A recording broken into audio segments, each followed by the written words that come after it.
Small business workforce is crucial to its growth and success. In order to scale the hurdles of multitasking, extra hands are required to push the wheel forward and achieve the goals and vision of any small business. In this edition of Small Business World, the three segments will focus on issues surrounding employee recruitment, vendors, and other service providers who share in the workload to keep small business operations running. My name is Phoebe Anibizube. Welcome to Small Business World.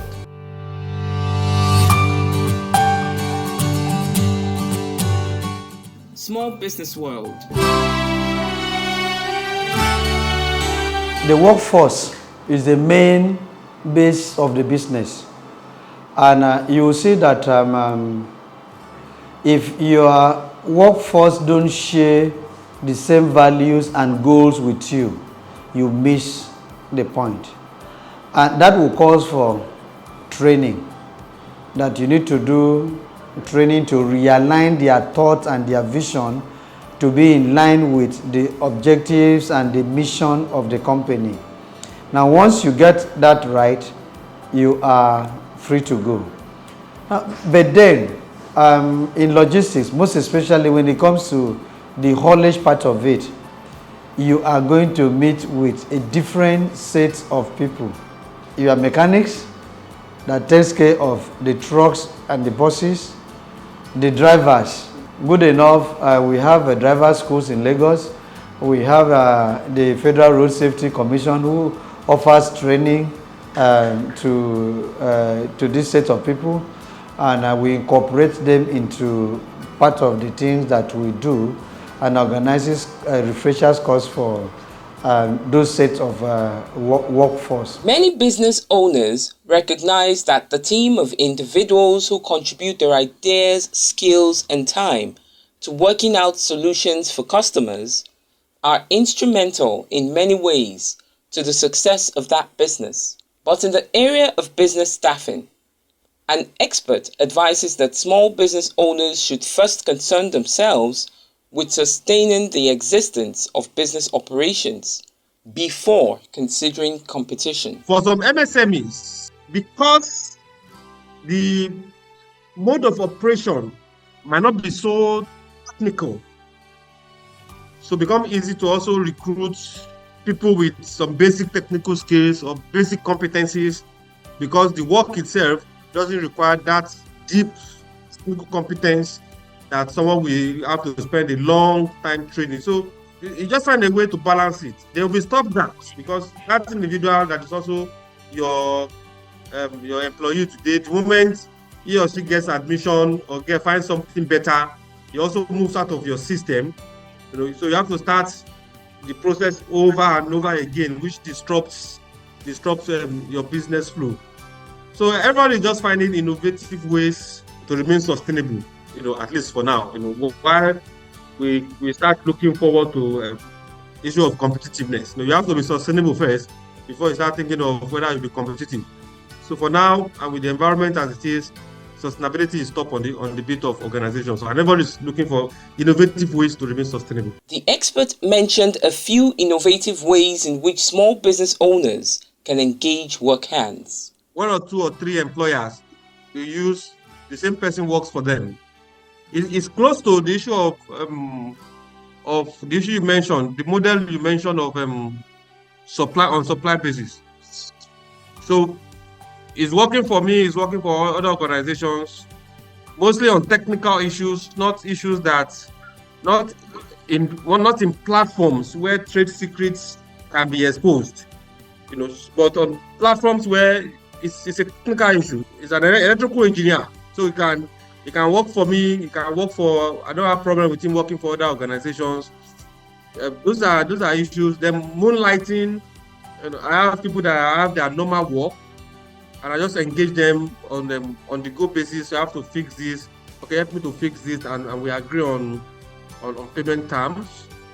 Some also have embarked on fixed term contracts. The fixed term contract has been with us for a long time, but the different model of it is, look, this is what we do, this is what you do, and even up to profit sharing. That look, this is what we do. Whatever we make, we pay you a fraction of it. So it now becomes a business partnering model.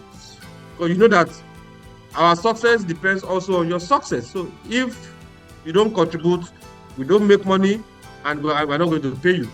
So it becomes flexible for the individual, becomes flexible for the business.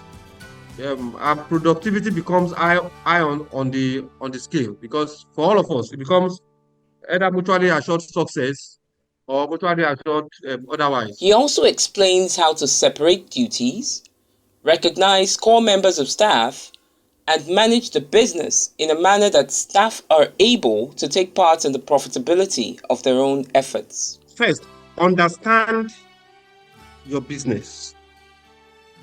Understand what are the core functions that drives your business. Understand the functions that are just supportive of your business. So once I identify the core functions that drive my business, then I will look towards looking towards more of stability in that area. Having staff that's probably not staff that are not probably university graduates, but those that have gone through one form of technical and vocational skills, that have the competence. Then I employ them based either on fixed term contract basis or as permanent staff. Now, the risk for a small business or an entrepreneur is this. The moment the staff, which is a natural, Maslow's hierarchy of needs, once one part of need is met, an individual naturally starts looking for the next one. Once another is met, it instinctively starts looking for the next one. So, and it takes an average employee, at the beginning of the job, you might say, I'm offering you 100,000. It might take it, After 1, 2, 3 months, he realizes, look, this 100,000 is not, he starts re-evaluating his skills and his contribution to say, look, this money is not my value. And at that point, he starts looking for another job. So for the small business owner or the entrepreneur, the rate of turnover, the rate of attrition for them might be high. So the model I will recommend is to first separate my core functions from the non-core functions. The non-core functions, I outsource them. They call it business process outsourcing. I outsource those that are not core functions, so that I can get freelancers. They come in, they do their work, they leave. Sales people, I can get them on commission. They go, you sell, we work on commission basis. Because those are not core functions of what I do. They are not my business. Once I understand my business, then I can get maybe 1 or 2 permanent staff that I know that, okay, these 2 or 3, they are core to the business. Just like a bakery. If I use a bakery, for instance, the baker is the most important person in the business. So I can't afford a freelance baker, because the baker is the business itself. So I'd rather go for a permanent person for the baker, find a way to remunerate him commensurate to his work, create opportunities for growth for him. Okay, for every 10 bread out of 100 extra that you do, I give you 5% of the cost of the bill of the sales. After I've done my calculation to my break-even point, so for every 10 bread after 100 that you produce, I give you this. For every 10,000 over our budget, our budgeted revenue, if our budgeted revenue is 1 million per day, for every 100,000 after that on 1 million, I give you 3%. You get 3% of that, or 5% of that, of the extra. He realizes for him, it is not only the end of the month. That the success of the business also affects his own sustainability long term. So once I create such opportunity for him, I know that I have secured to a large extent the core business. So the rest is issue of sales. And sales is, I can get anybody to sell, especially when the product is when the elasticity of the product, when the demand is non-elastic for most consumer goods. It's just like fuel.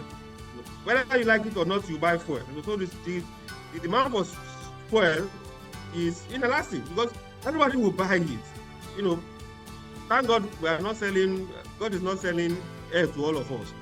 The demand for air is inelastic. So if it's 10 million, we just have to buy it. We have to find a way to buy it. So sales is more like that. Once the product is consumer goods, to some extent, the demand is inelastic. So once the business owner do a bit of these things and realize, okay, my goods is demand for it is inelastic, demand for it is elastic, then I have the opportunity to vary cost, to increase cost, to reduce cost.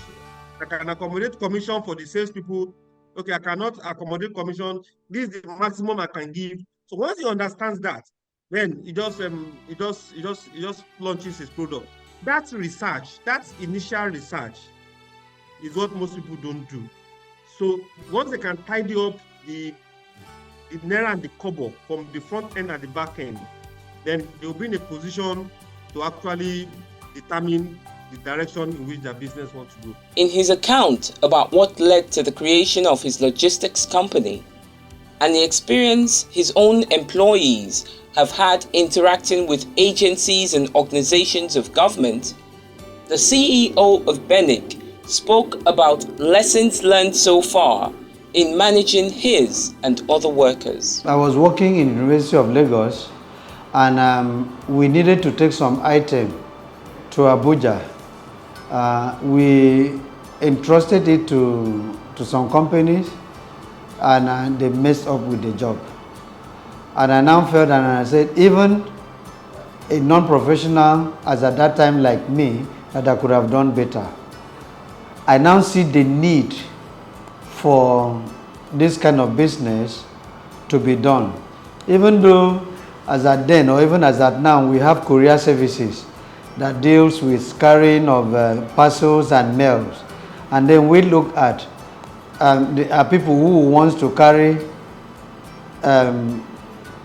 cargoes, finished products, machineries, equipment and things like that at the same speed with what courier services are providing.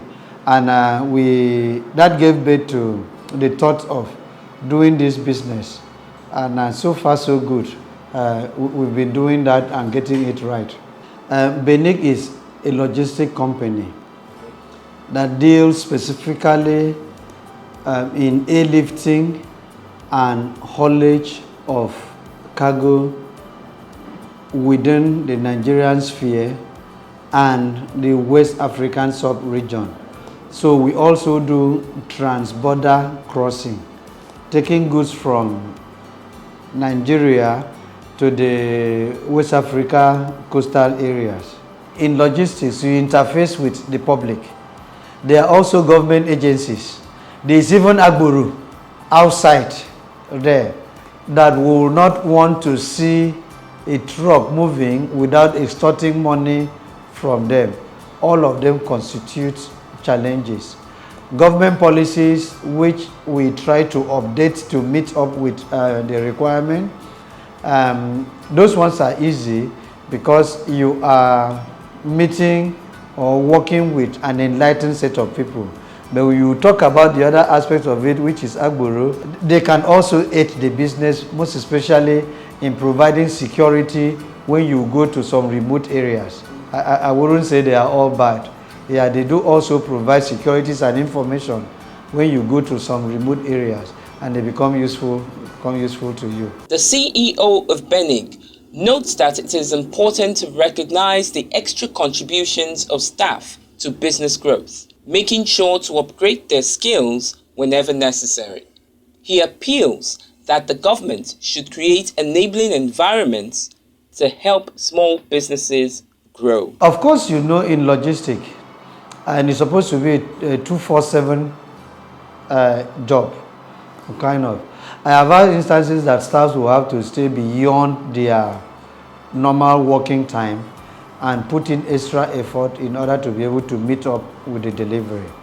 I've also have staff who will need to stay behind waiting for flights to come in and late in the night in order to be able to pick a consignment from for clients.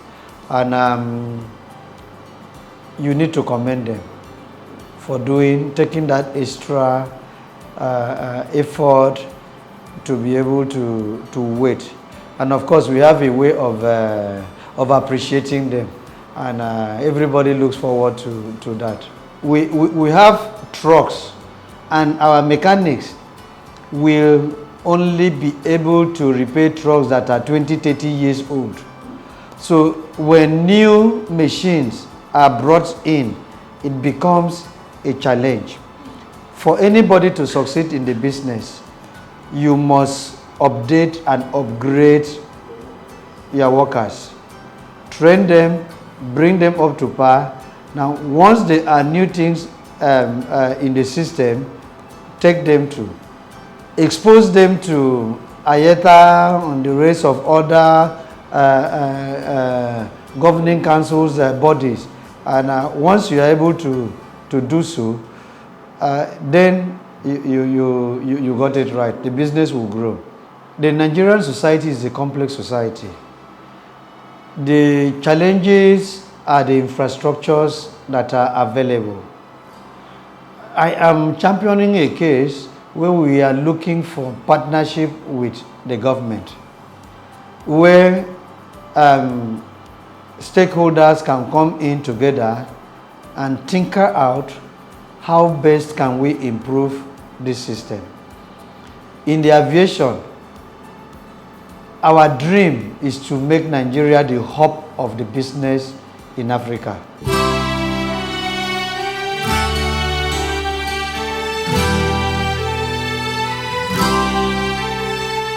The pointer here is, in order to avoid burnout, in order to avoid high level of stress for small business owners, even with their small or meager funds, even the funds is not very much, tight budget, what are the recruitment tips that will help them in order to be able to be successful in their business? One of them that a lot of people use a lot is the leverage on freelancers or people who just do these gig workers.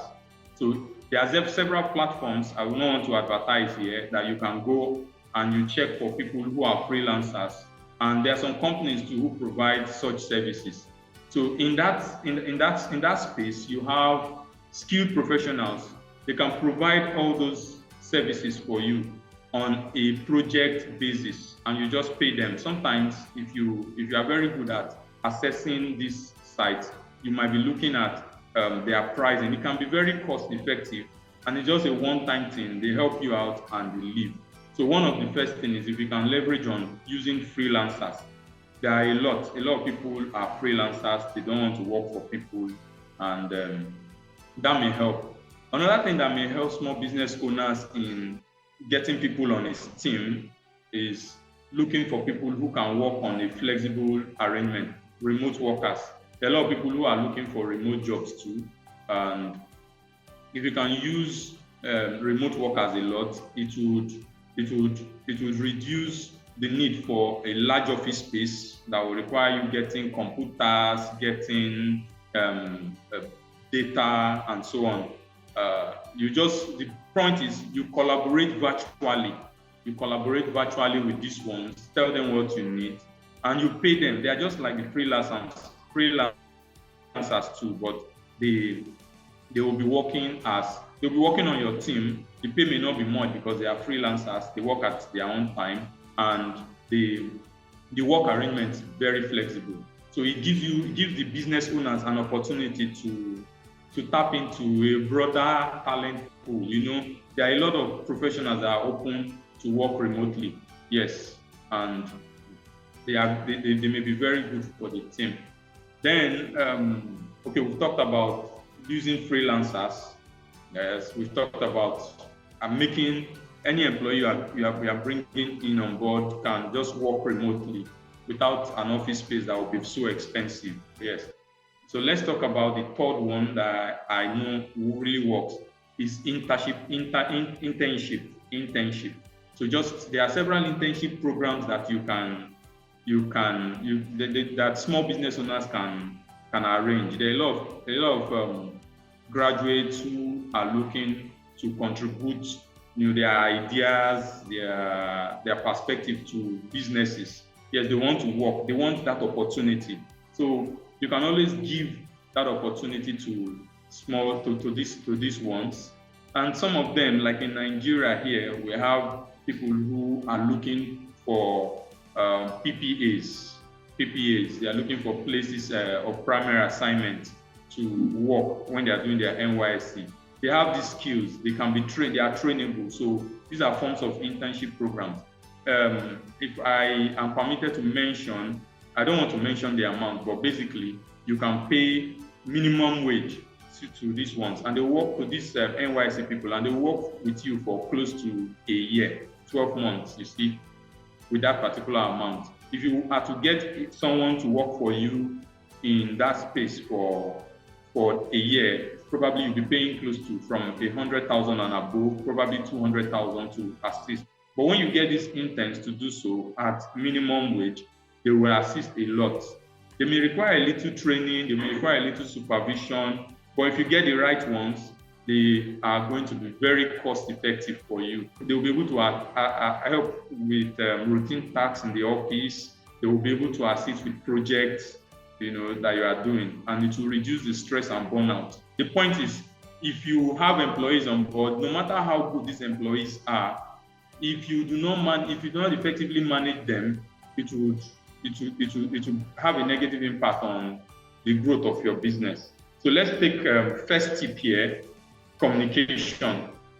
Always clearly communicate what your expectations are to these employees that you have gotten on board, your goals, your value, the company values, and ensure that everybody is on the same page. If you don't do that, there will be a problem. So we want to regularly update them about the business. Regularly, you keep them informed and also keep them engaged.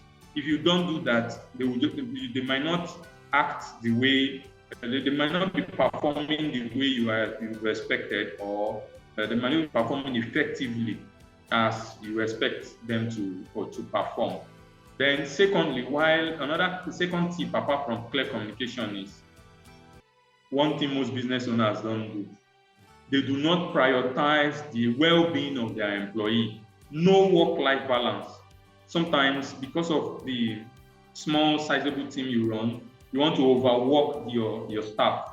You want to work them to death, basically. And they don't have time for themselves. They don't have time for family. They don't have time to. In fact, your company does not promote a healthy work-life balance for them. So that's one thing that would also help in managing your employees. Prioritize their well-being. Provide some resources for their mental health. Encourage breaks in order to prevent burnout. You support them very well. If your team is well supported and they are content, they will be very loyal to you and they will be more productive. So once in a while, allow a flexible work arrangement so that they will have a good work-life balance. Let me go to the third tip for managing employees very well in the office is offer opportunities for growth. Well, there are several opportunities for growth in any company you go to, you work with.